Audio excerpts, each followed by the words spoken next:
মুখ্যমন্ত্ৰী তৰুণ গগৈ ডাঙৰীয়াই কৈছিল যে হুই ইজ বদৰুদ্দিন আজমল বুলি কৈছিলে।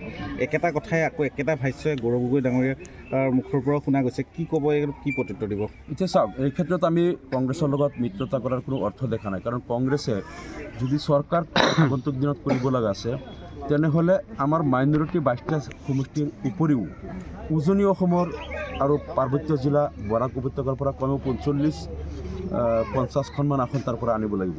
কিন্তু আমি বিগত 5 বছৰত যি দেখি আছোঁ, কংগ্ৰেছে কেৱল মাইনৰিটি যে 22টা সমষ্টি, এই ইয়াতেই তেওঁলোকে মাথা মাৰি আছে, কেৱল AUDFৰ বিৰুদ্ধেই যুদ্ধ কৰি আছে।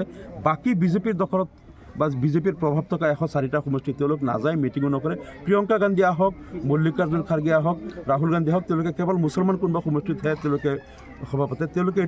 তেওঁলোকৰ এইটো চেষ্টাই নাই যে আমি উজনি অসমত বা য'ত বিজেপিৰ একচেটিয়া ৰাজত্ব, আজি ডিব্ৰুগড়, লখিমপুৰ, তিনিচুকীয়া, শিৱসাগৰ, গোলাঘাট, বহুকেইটা জিলাত এজনো কংগ্ৰেছৰ বিধায়ক নাই।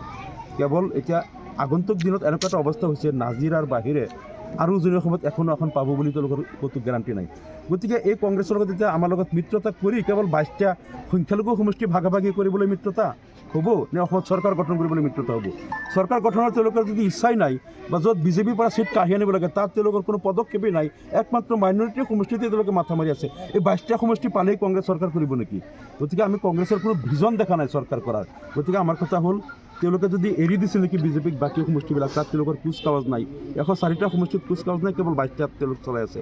গতিকে যদি বিজেপিক এৰি দিছে মনে মনে কেৱল ইয়াতে, তেনেহ'লেতো তেওঁলোকৰ চৰকাৰ গঠনৰ ইচ্ছাই নাই, আৰু আমি মিত্ৰতা কৰা নকৰাৰ কোনো অৰ্থই নাই। এতিয়া আমাৰ কথাটো হ'ল, আমি লাঞ্ছিত বঞ্চিত অৱহেলিত জনগোষ্ঠীৰ কাৰণে আমাৰ দলটো আমি জীয়াই ৰাখিবই লাগিব। আমি যিমানকেইজন প্ৰতিনিধি সদনত পঠাব পাৰোঁ, আমি কাৰণ যি বিপদ আমাৰ মূৰৰ ওপৰত লাঞ্ছিত বঞ্চিত মানুহৰ ওপৰত জাপি দিয়া হৈ আছে, তেওঁলোকক প্ৰটেকশ্যন দিয়াৰ কাৰণ স্বাৰ্থত আমাৰ প্ৰতিনিধি লাগিবই, আৰু আমি অন্ততঃ সেইটো কৰিম। চৰকাৰত যাব পাৰোঁ নোৱাৰোঁ পিছত দেখা যাব, কিন্তু এই মানুহৰ লাঞ্ছিত বঞ্চিত মানুহৰ কাৰণে তেওঁলোকৰ কণ্ঠ হৈ বিধানসভাত যাবলৈ আমি অন্ততঃ আমাৰ দলৰ কিছু প্ৰতিনিধি আমি পঠাবলৈ আমি চেষ্টা কৰি আছোঁ।